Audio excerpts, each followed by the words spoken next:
I just can't believe it.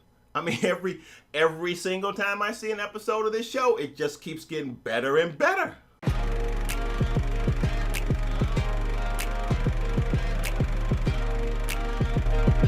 Hey guys, welcome to the channel. If you love action, adventure, sci-fi, or fantasy, we got you covered because that's all we cover on this channel. This is home of the best community on YouTube, so make sure you hit that subscribe button and that notification bell and join us as we get into our favorite shows. So, I got something working on for you guys. I'm really excited about this. Guys, we are ranking every fight from every episode from every season of Into the Badlands. I'm working on it currently. I cannot wait to get this in front of you. So notification bells, make sure you hit that bell so that you see it when it drops. This has been a project for me, but I'm super excited about it and I want to get it out to you guys so that we can have some major discussion on it. So I'm really looking forward to that. I also do want to let you know that every Tuesday on this channel we go live at 9:30 Eastern Standard Time. So join the best community on YouTube as we get into our favorite TV shows and our favorite movies. Come and join us. Now, guys, let's talk Warrior.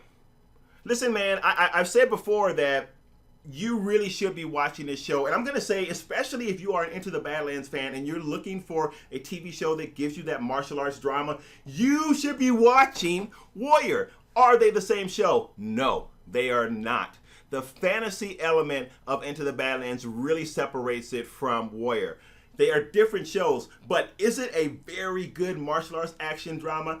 Absolutely. It's phenomenal. And I would dare to say that if you like Into the Badlands, you are also very much going to enjoy Warrior. And I've said before, I do feel like in some sense, Into the Badlands has actually kind of laid some groundwork for Warrior to have the success that it's having. You should be checking that show out. Now, let's talk about episode 9, Chinese boxing of Warrior. Man,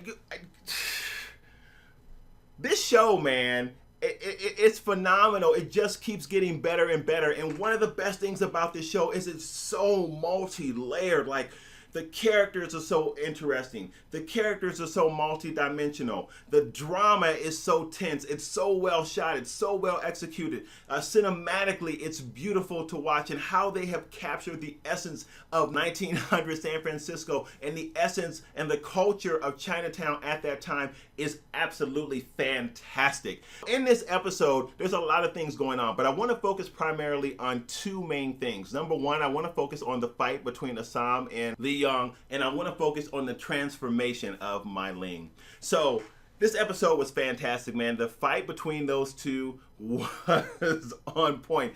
I love the fact that this paid homage to a couple of different things. Some folks have said this kind of reminded them of a Bloodsport-esque tournament, but for me, it also reminds me of different elements of the Ip Man series. And apparently in Chinese culture, when there were matches like this, they were done on elevated platforms. I love the fact that this show does give us some cultural references of what it was like at that time within Chinese communities. I think that that's so fascinating to see. So this fight scene, man, it went down exactly like I thought it was going to go down. I knew that Sahm was going to lose this fight. Now, as the fight was going on, I was like, oh man, maybe I'm wrong. He actually did it. But it turns out he didn't. Sahm came into this fight. He was not ready for this fight. Sahm is still a hothead and sometimes overly confident because he does not really have a core grounding for why he does a lot of things, I think. If you think differently, then let me know. So when he comes into this fight, you can see, guys, you can see he's already out of whack. He comes into the fight, pumping up the crowd, doing all of this. His mind is not in this fight. He thinks that he is going to come in here really, I think, and take this guy out. Now, when you look at that in relationship to the difference in how Yong comes into the fight very quiet, very low-key, but he has a goal for why he's doing this. He is doing this for the life of the Long Z. He is doing this for the love of Mai Ling. So I feel like in this episode, it's a real turning point for Sahm. A lot of things have happened here, and I think he's going to start seeing things differently. I think this loss is a big deal to him, and I think he's understanding that he did not necessarily have anything to fight for. As a toy tells him, the reason that you lost was not because he was better than you, it was because he had a purpose, he had a goal.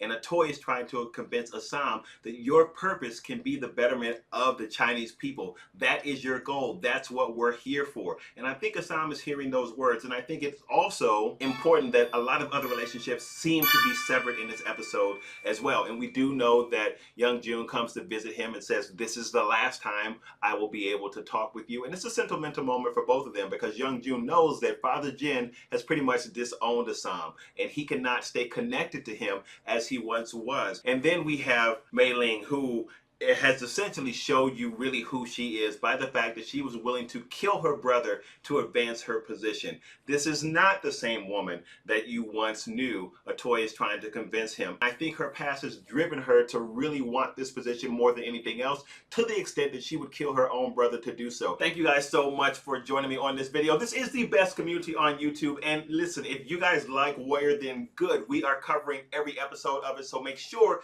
that you hit that subscribe button and that notification bell. Also, make sure you give this video a like. Now, I am going over here now so we can talk more Warrior. I will see you guys there. Peace.